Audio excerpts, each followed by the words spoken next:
Si Sommeil, alors cette affaire, et je m'en rends compte avec le nombre de messages que nous recevons, elle touche évidemment les gens, elle les touche au cœur parce que ce sont des enfants. Et là, il y a une personne qui me dit l'origine du problème, c'est en effet la modification des rythmes scolaires, une honte, obligée de recruter des contrats précaires qui à rythme haché, on a sacrifié nos enfants et méprisé les enseignants. C'est toujours pareil, c'est-à-dire qu'on n'a pas vu les conséquences de la décision qu'on prenait, ce qui est quand même assez ennuyé.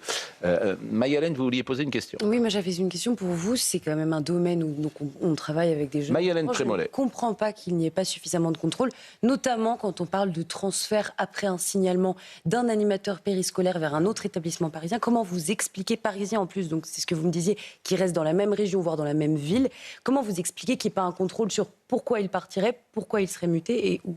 Alors là, on n'a pas la réponse aujourd'hui, c'est l'enquête qui va le dire. Parce qu'on n'a pas tous les exemples.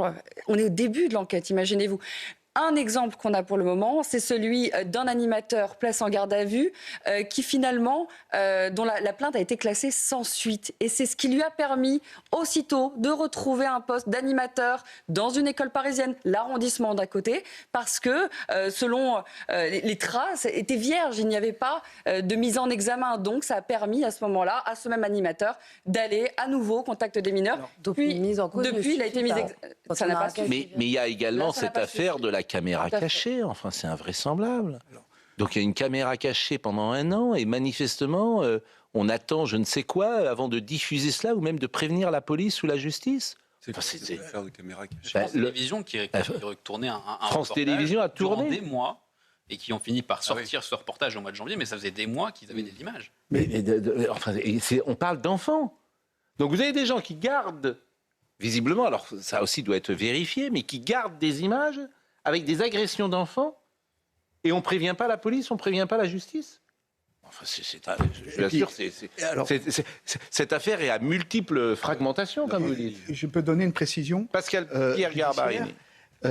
Ce n'est pas vrai quand il y a un classement sans suite. Il y a une trace, puisque le classement sans suite est immédiatement noté dans ce qu'on appelle le TAJ, le traitement des antécédents judiciaires. Donc le TAJ est informé. Le TAJ a l'information et lorsqu'on tape le nom de la personne, le nom figure. Et en disant, voilà, monsieur a fait l'objet d'une procédure de ce type, même s'il n'a pas été condamné et même si c'est classé sans suite. Mais ça veut dire que le périscolaire, au moment du recrutement, n'avait pas accès au TAJ. Bon, dernière chose, parce que c'est une question évidemment pour notre société, et c'est Gérald Darmanin qui le propose, c'est l'imprescriptibilité des crimes pour enfants. Et ça, c'est une question que la société, vous nous donnerez votre avis après avoir écouté le ministre de la Justice. Je me suis exprimé depuis de nombreux mois désormais sur le fait que j'étais pour l'imprescriptibilité des crimes qui touchaient les enfants. Il y a un débat fort dans le monde du droit, dans la magistrature pour s'y opposer, comme qu'on doit pardonner.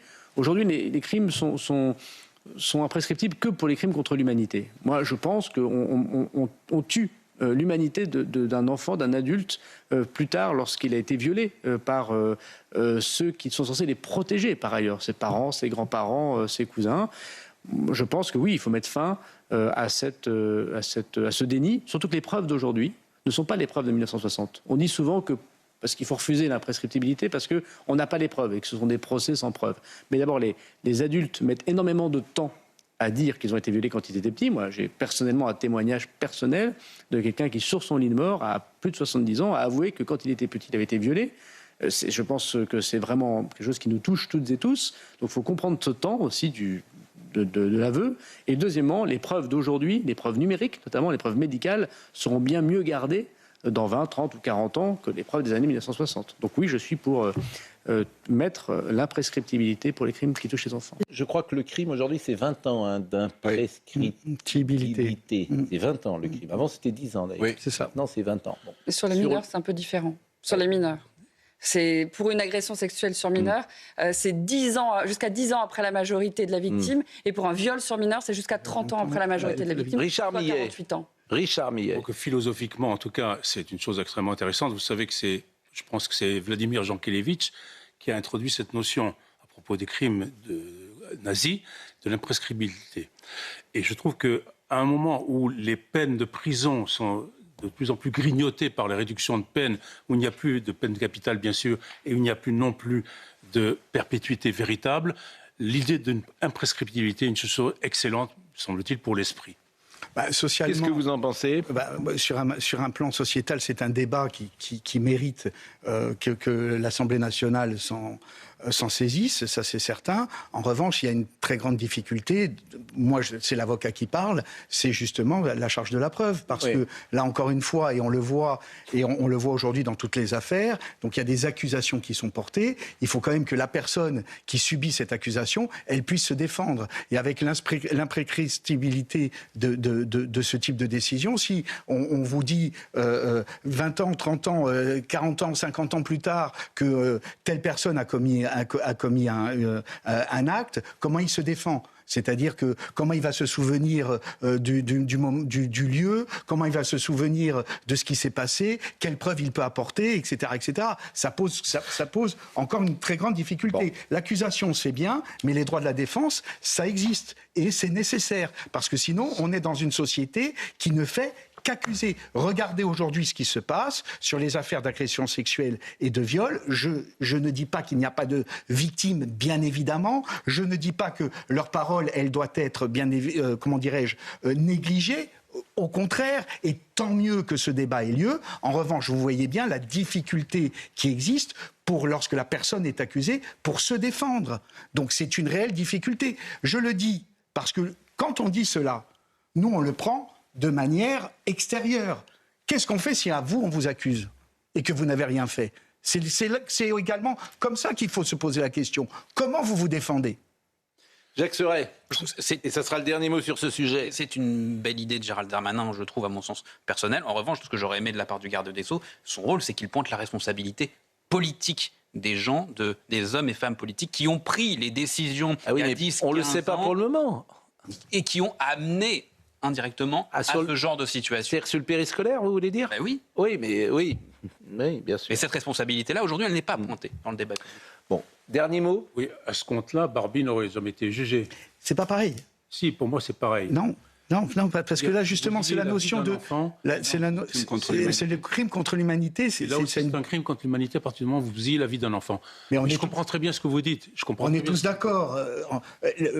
Qui va dire le contraire de ce que vous dites ? Personne. Simplement, dans une société du droit, il doit y avoir également des garanties pour la liberté individuelle et les droits de la défense. Donc, c'est une décision à prendre. Elle doit être mesurée. Les deux doivent être mis dans la défense. André Vanini. Si on nous dit qu'il doit y avoir que des accusations, arrêtons. Alors moi, je rends ma robe.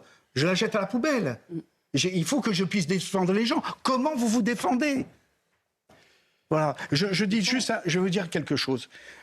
Pour le 8 mai, je suis allé à Cracovie. Et je suis allé au camp d'Auschwitz. J'étais jamais allé et j'y suis allé. Je peux vous dire, c'est horrible ce qui s'est passé. Et qu'est-ce qui est horrible ? C'est justement cette systématisation de la meurtre, de l'assassinat du peuple juif. Je peux vous dire que quand vous voyez ça, vous comprenez ce que c'est le crime contre l'humanité. Voilà. Et comment ça vous touche. Et vous dites, mais comment des gens ont pu penser à faire cela ? Voilà. Là, on comprend pourquoi ça doit être imprescriptible. Parce que c'est un système qui a été mis en place pour éliminer un peuple. Voilà. Là, ce sont des responsabilités individuelles. Ce n'est pas la même chose. André Vanini, pour terminer vraiment sur ce... Oui, je me retrouve dans ce que vient de dire Pierre-Pascal Garbarini sur la nécessité... Et même Pascal Pierre. Pascal Pierre. C'est Pascal Pierre ou pas? Oui, il est plus Pascal que Pierre. Donc mon confrère Garbarini, qui rejoint ce que disait hier soir Gilles William Golnadel, les avocats sont là pour rappeler des grands principes fondamentaux du droit pénal, à savoir d'abord la présomption d'innocence et puis l'utilité de la prescription, parce que vous savez, la prescription, elle a déjà beaucoup changé, elle est très étendue maintenant. D'abord, c'est 20 ans pour les crimes, avant c'était 10 ans. En plus, elle est glissante, si j'ose dire, c'est l'expression consacrée. Elle commence à couvrir qu'à la majorité de la personne agressée. Et en plus, il y a un troisième élément technique, c'est que si l'auteur présumé a recommencé le même genre d'acte dans la durée, après la première prescription, la prescription repart à zéro. Donc tout ça fait que maintenant, les crimes sexuels d'agression, de viol, et notamment sur les enfants, la prescription est très très longue, très très longue. Tous les sujets que nous aborderons nous paraîtront peut-être plus légers au regard de celui qu'on vient de traiter à l'instant, bien sûr, parce que ce sont des enfants qui sont au cœur de cela, et c'est pourquoi nous sommes particulièrement écœurés, disons-le, de ce sujet.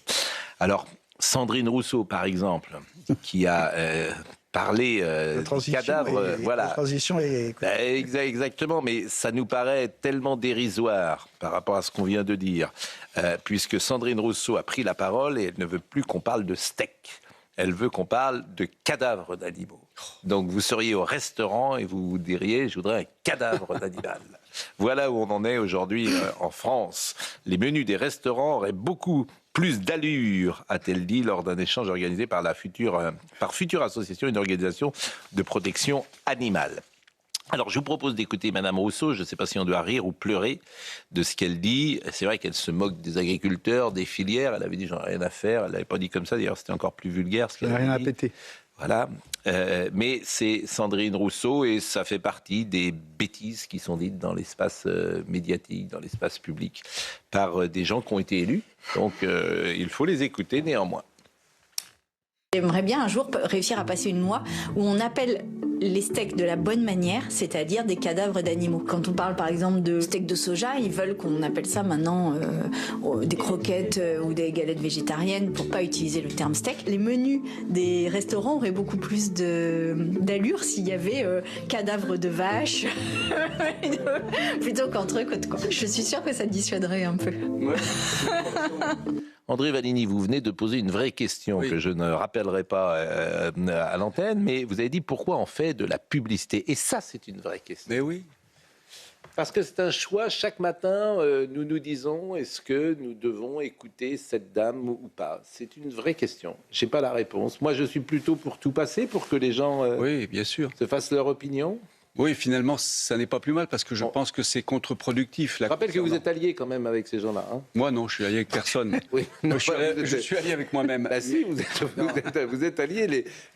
Alors, je vais dire, la tendance politique que vous représentez est alliée avec Madame Rousseau. Oui, mais on n'est pas du tout dans la même mouvance, justement. Oui, mais vous êtes allié. Sinon, je serais au Parti des Verts. Je n'ai jamais été au Parti des Verts. Non, vous êtes allié. Quand il faut voter ensemble, vous votez ensemble comme un seul homme. Malgré Madame Rousseau. Oui. Donc finalement, c'est pas grave. Non, c'est pas si grave que ça. Vous voyez. Non, mais c'est grave de dire ce qu'elle a dit. Je trouve que c'est juste ridicule. Voilà, c'est pas très grave. C'est C'est ridicule. pas grave de dire ce qu'elle a dit. Mayalène Trémolet. C'est qu'elle exerce la fonction de députée, c'est son métier. Oui, et elle parle quand même d'une loi. Mais ça passera Faire pas. passer le terme de cadavre d'animaux, ça reste du travail à perte. Il y a eu 62 lois qui sont passées en 2025. Là, je ne sais pas si vous avez vu passer tous ces chiffres sur les normes ces derniers jours qui montrent le nombre abyssal de nouvelles normes et de nouvelles réglementations qu'on met en place. Je ne suis pas sûre que les gens aient très envie de voir encore une nouvelle loi, mais vous même pensez sur le vraiment ton que de la cette loi va joie et de la passer? plaisanterie. Je crois que tout est. Je crois qu'aujourd'hui. Vous savez, Avec une c'est pour faire du majorité buzz. LFI à l'Assemblée. C'est la Elle est très contente parce que vous en avez parlé ce matin. Donc ça fait du buzz. Voilà, vous savez c'est que tout. non, il ne faut jamais sous-estimer la puissance de la bêtise, chers camarades. Il ne faut jamais. Je vous assure, tout est possible. Elle est au cul.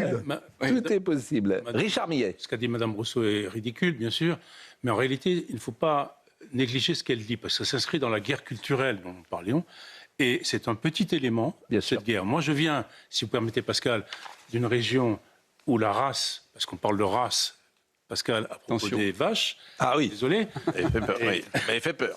Je vous ai fait peur. C'est la race limousine, qui est une des meilleures races de viande.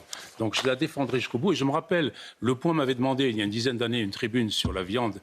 J'avais écrit un éloge de la viande rouge.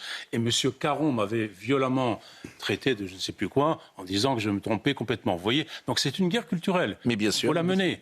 Bien sûr, c'est une guerre culturelle et vous avez parfaitement raison. Le problème, c'est comment on peut élire une femme comme celle-ci. Mais c'est les électeurs. Qu'est-ce que je voulais que je vous dise?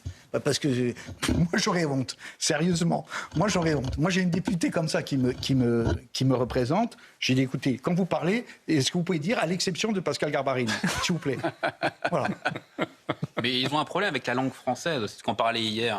Jacques Serret. On parlait hier des fautes d'orthographe qu'il ne faudrait plus sanctionner. Madame Rousseau, c'est la même qui prône l'écriture inclusive. Et en fait, il y a une volonté de réinventer notre langue française pour ne pas nommer les choses. Une entrecôte, c'est une entrecôte. Mais on va résister. Bon, alors ce qui m'intéresse, je vais vous montrer 2 extraits. On va parler du cinéma et notamment de Canal+. C'est désormais les journalistes, certains journalistes en tout cas, ne sont plus simplement des poseurs de questions, mais en même temps qu'ils sont dans une conférence de presse, ils éditorialisent avant de poser la question et ils demandent à celui à qui ils posent la question de se déterminer, de se prononcer. Alors une fois c'est sur l'Assemblée nationale, une fois c'est sur Canal+, une fois c'est sur Monsieur Bolloré, etc. Donc il y a un édito qui est fait, puis après on demande aux gens de choisir son camp. C'est ce qui s'est passé avec Gilles Lellouche. Gilles Lellouche, vous avez vu l'extrait. D'ailleurs, on peut revoir d'abord l'extrait avec cette question éditoriale qui a été posée par un journaliste et la réponse de Gilles Lellouche. Écoutez d'abord cet extrait et après je vais vous montrer la réponse, si j'ose dire, du HuffPost. Je suis Yazid du média Parole d'Honneur et donc l'année prochaine se dérouleront les élections présidentielles en France. Le Rassemblement national, fondé par certains des collaborateurs de Klaus Barbie, traîtres à leur nation, ont une chance d'arriver au pouvoir. Pensez-vous qu'il est aujourd'hui primordial, pour ne pas trahir la mémoire de Jean Moulin, de combattre résolument le Rassemblement national? Pensez-vous également que la France insoumise majoritaire à gauche est aujourd'hui le meilleur rempart à l'extrême droite, son programme étant aussi inspiré du programme du Conseil national de la résistance? Question pour Gilles Lellouche, s'il vous plaît. Elle n'est pas un tout petit peu orientée, votre question, non? J'ai pas de réponse à ça, monsieur. Je sens qu'on n'est vraiment pas là pour commenter la politique française. Moi, je sens qu'on a fait ce qu'on a pu pour rendre hommage à Jean Moulin. Alors, comme il n'a pas la bonne réponse, il se fait attaquer par la presse de gauche, le HuffPost, qui a publié un papier, Gilles le lâche. Gilles le lâche, on en est là. Donc ça s'appelle, au Festival de Cannes, cette non-réponse de Gilles Lellouche a fait de lui Gilles le lâche sur les réseaux sociaux. Ce qui n'est pas vrai d'ailleurs, parce qu'il y a des gens qui ont défendu Gilles Lellouche. Donc vous avez quelqu'un, un journaliste qui dit « Vous devez vous présenter contre le Rassemblement national, vous devez le dire ». Parce que Jean Moulin, lui, il avait lutté contre la barbarie nazie. Et au fond, le Rassemblement national, c'est pareil. Voilà ce que posent comme question les journalistes. Et comme ils ne répondent pas ce qu'on attend, ce qu'attendent cette presse de gauche, Gilles le lâche. Il n'y a pas que la presse de gauche. Le titre de la Provence, c'est Gilles Lellouche et l'équipe du film Moulin ne sont pas là pour parler politique et évitent une question sur le RN. Ça a été les gros titres. Oui. Donc, même l'ensemble de la presse Maï-Hélène Trémolet sur cette question-là. Et personnellement, je trouve ça un peu scandaleux parce que on dit qu'on fait appel à l'engagement de l'artiste, à la liberté de l'artiste et à son engagement, mais c'est pas vrai. Là, Gilles Lellouche, il voudrait en faire une marionnette qui devrait répondre le petit catéchisme attendu par la gauche. Et s'il avait bien répondu, selon eux, et que dans 2 ans, il avait fait un film très franco-français, il aurait été critiqué de la même manière.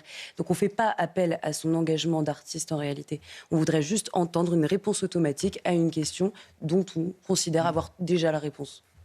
Tout en oubliant, Pascal, Richard Millet. C'est l'interprète de Jean Moulin, film réalisé par Laszlo Nemes, un cinéaste hongrois qui a réalisé un des plus terribles films sur la Shoah, qui est Le Fils de Saül.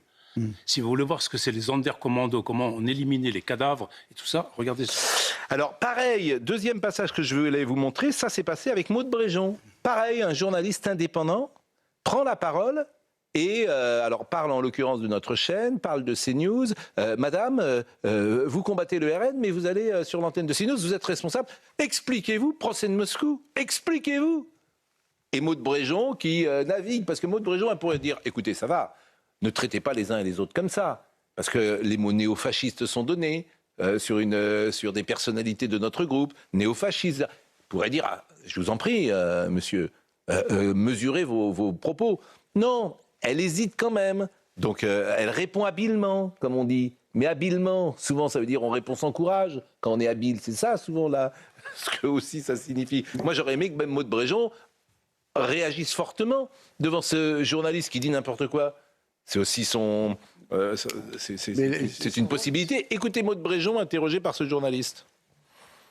Vous, en tant que porte-parole du gouvernement, très souvent présente sur les plateaux de CNews ou d'Europe 1, etc. Est-ce que ce n'est pas un problème, quelque part, de voir la porte-parole du gouvernement de M. Macron, qui fait encore une fois barrage, qui se dit être barrage de l'extrême droite, aller sur ces plateaux-là, qui pose problème pour beaucoup? Je constate que toutes les formations politiques y vont. Donc il faut faire pareil quand tout le monde le fait. Je constate que la France Insoumise, pour ne prendre que cet exemple, qui veut démanteler les médias Bolloré, et c'est bien leur rôle, et c'est bien leur droit, est aussi présent sur ces chaînes. Moi, j'ai fait un choix, c'est de parler à tous les médias, à tous les journalistes, et partout où les Français peuvent nous écouter, mais je comprends qu'on puisse ne pas partager ce choix. Donc tous les journalistes se valent pour vous, du coup, on est d'accord? Voilà, je considère que c'est pas à moi de choisir quels sont les médias qui n'ont pas le droit de se produire. Il y a une entité qui est l'Arcom, vous le savez, qui est indépendante. Oui. Et donc c'est au rôle de l'Arcom de faire ce travail-là. D'ailleurs, elle l'a déjà fait. Rappelez-vous, avec la chaîne C8, elle a pris une décision. Chacun a été libre d'en penser ce qu'il voulait bien. Mais donc c'est vraiment le rôle de l'Arcom. Et donc nous, notre responsabilité, c'est de permettre à l'Arcom de faire son travail, c'est de lui donner les moyens de le faire. Ensuite, les parlementaires sont libres d'adapter le droit. Il y a des initiatives parlementaires, il y a des réflexions parlementaires. Et c'est le rôle, là encore, de l'Assemblée nationale et du Sénat. Et puis ensuite, le gouvernement, voilà, là encore une fois, est dans son rôle. On le répète, la bataille culturelle, ou en tout cas l'enjeu de la prochaine présidentielle, va être terrible, parce que ces gens-là sont en train de perdre le contrôle du récit. D'autres voix ont existé. Ils perdront peut-être également la politique, parce qu'on ne sait pas ce qui peut arriver. Ça les rend agressifs, méchants et extrémistes, excessifs. Parce que quand on commence à traiter les uns les autres de néo-fascistes... Bon. Là, enfin, pardonnez-moi, là, vous avez raison... Maud Bréjon, elle doit dire, mais monsieur, oui. 1, je fais ce que je veux, déjà. 1, je fais ce que je veux. 2, je vais sur les chaînes et les radios dont j'ai envie. Vous n'avez pas à me donner de leçons. 3, je ne vous autorise pas à qualifier tel média ou non, etc. Parce que, monsieur, vous sortez de votre rôle. Ça, selon moi, ça c'est le premier point. Et le louche. Je souhaite à ce journaliste, là, je ne sais pas qui est, cela, d'avoir le même talent que Lelouch dans son métier. Ça, c'est le premier point. Et quand on va au cinéma, on parle de cinéma. Ce qui compte, c'est le cinéma. Voilà. Et la liberté des artistes. Et la liberté des artistes. Mais vraiment, c'est scandaleux de prendre à partie monsieur Lelouch. Vous voulez pas être ministre de la Justice un jour vous pourriez ou pas? Moi, j'aimerais. En fait, je rêve que des gens, pas policés, prennent un peu des responsabilités, disent les choses comme vous venez de le dire, avec intégrité, intelligence et aussi fermeté. Fermeté.